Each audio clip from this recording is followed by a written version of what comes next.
what I'd like to have us move towards now is what would typically be the first step that we take on the roadmap, which is to just have a short discussion of what is myeloma. And I'd like to start with you, Dr. Atrash. What, if you were going to give a simple definition of what myeloma is to someone, what would you say? So it's a blood cancer. It comes from one component of the blood system called plasma cells. Plasma cells are the cells in regular situation or normal situation. They produce a lot of immunoglobulins that help us fight infections. In multiple myeloma, we have lots of one type of plasma cells. Only one type takes over the whole bone marrow, and as it starts to grow, it changes the environment inside the bone marrow to the point that osteoclasts, one type of the bone cells that is its job is to chew on these bones, start chewing on the bones and leaves holes in the bones. And the symptoms that comes after that, anemia is the first one. It's summarized by the term CRAB, anemia, high calcium, renal insufficiency as you get all those proteins sitting in the kidneys, and the bone disease we talked about early on. Now, for the new definition, they added cruelly, if you have a risk of having more than 80% chance of developing an active myeloma within 2 years. We called it, you know what, we're not going to wait for a person to break a bone before we call it an active myeloma. And if the risk is about 80% in 2 years, we're going to call it active myeloma right now. So it sounds like there's an evolution of plasma cell growth in our bodies. Dr. Trico, I want to ask you a question that has been on my mind ever since I was diagnosed, because my dad had myeloma, and a lot of people are concerned about this. So is myeloma and the sequence that we've described, is it genetic? Is it hereditary? There are certain families that have a high risk of myeloma, but that's less than 2 or 3% of all the myeloma patients have myeloma in more than one generation. To call it familiar myeloma, you need to have 3 generations that have myeloma, or at least 2 generations with, in one of the generations, more than one member who has myeloma. So if you have myeloma and your sister has myeloma and your father has myeloma, we would call that genetic. But for the large majority of the patients, there is not a strong genetic and familiar incidence. The probability that they indeed will find other members with myeloma is somewhat increased, but it's still extremely low and not worth checking for. But in general, myeloma is probably related to the fact that certain patients have a certain gene pattern that makes them more vulnerable to myeloma. And on the other hand, exposure from the outside that causes toxic effects. And if you have the gene pattern, but you don't have the exposure, you don't get myeloma. If you have the exposure, but you don't have the gene pattern, you also don't get myeloma. You really need to have both of those factors and a certain gene pattern that increases the risk of developing myeloma and the exposure for the patients to get myeloma.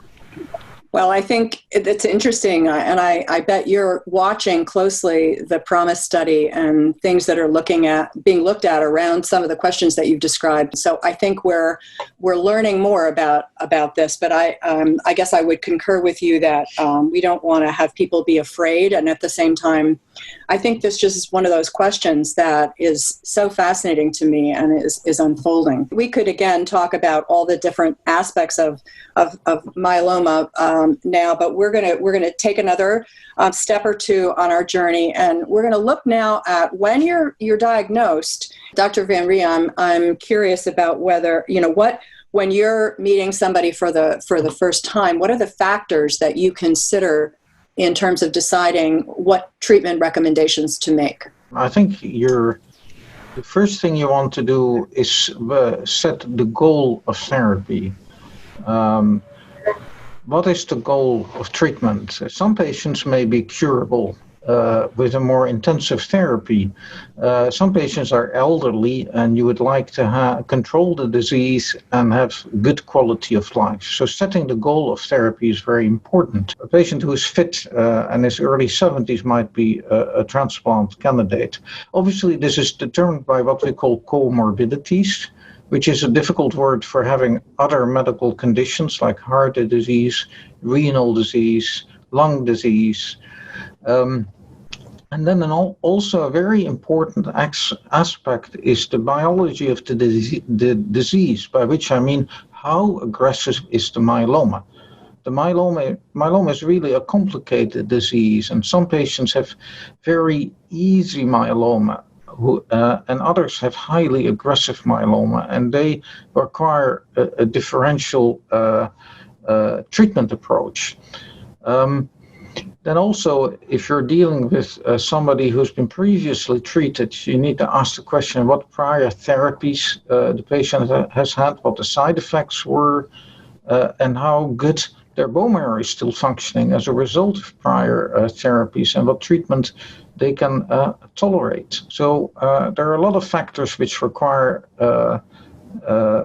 addressing in order to determine an optimal treatment regimen for a given patient.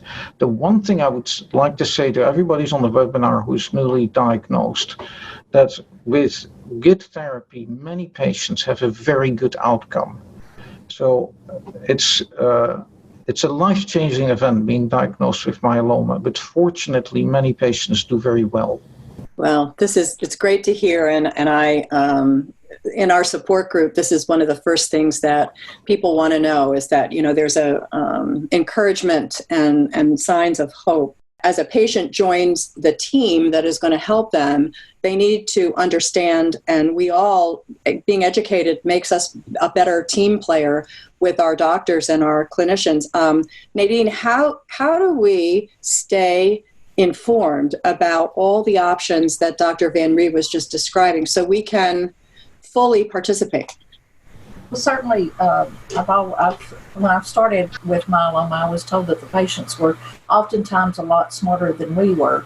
They have access or stay online with the International Myeloma Foundation. They have group support through group meetings in which they attend about what's new and on the horizon as far as treatment options. We certainly have our responsibilities when patients present to the clinic to discuss those options with them so that they have a complete understanding of them or the process in itself. Great. Well, I think this is a long journey to keep informed and then to stay informed as things are changing so much. Dr. Trico, when do you suggest that patients get a second opinion about the treatment choices that they have available to them? One of the most important issues is that the patients feel comfortable with their doctor. And to feel comfortable, they need to feel like the doctor has experience, has done this many, many times, and knows the ins and outs of myeloma treatment. And when I see a new patient and I do a workup, and I try to be as complete as possible, treating myeloma is like a war. And the more you know about your enemy, the less likely it is that you will be surprised. So it's important that patients really feel like the doctor has a good grip on the disease. And if they don't feel that, it's important that they go for a second opinion. You need to feel extremely comfortable that your doctor has the right credentials to treat you. And for most of the patients, having a second opinion in an academic center would be the right thing to do, and especially in centers that are specialized in myeloma. So what you're suggesting is that a second opinion helps if you don't have confidence, if you're concerned about the depth of preparation or training that a doctor might have. And Dr. Atrash, I'm wondering, are there other circumstances where you would recommend a second opinion? I mean, I imagine that you would hope that a patient would be confident in you, but what other reasons might there be that don't have to do with concern about the competence of the doctor? I think it's always good to get another opinion, as long as this opinion is from a myeloma physician. Most of the multiple myeloma patients are getting treated out in the community. I think we're talking about 85%, which is such a high number. However, there are few myeloma-only centers that are spread out all over the United States. And I think it's very important to touch base, at least for establishing care with one of those centers for many reasons. I know so many patients in this that are listening to this webinar do not live near a myeloma center of excellence, like you've just suggested. Do you have a sense that virtual consults or these teleconsults are available by specialists independent of what's happening with the virus, that people could consider remote consults as a way to get second opinions from their local hemo-oncs or whoever they're seeing? It certainly has its role. It can help a lot. Phone visit or video visit or telemedicine has its role in multiple myeloma, in trying to avoid sub-therapy or suboptimal therapies. However, I still think there is a value of an actual clinic visit. Especially now in multiple myeloma, we can collect the stem cells and we can store them. So it will be nice to get involved with a center of excellence as early as possible, because late in the game, it will be more and more difficult. I think both has its role, whether it's telemedicine or face-to-face. I also think it's very interesting to get people at centers of excellence talking with one another and finding out that there's an art to the practice of myeloma, and sometimes different physicians have different points of view about what's the next possible step.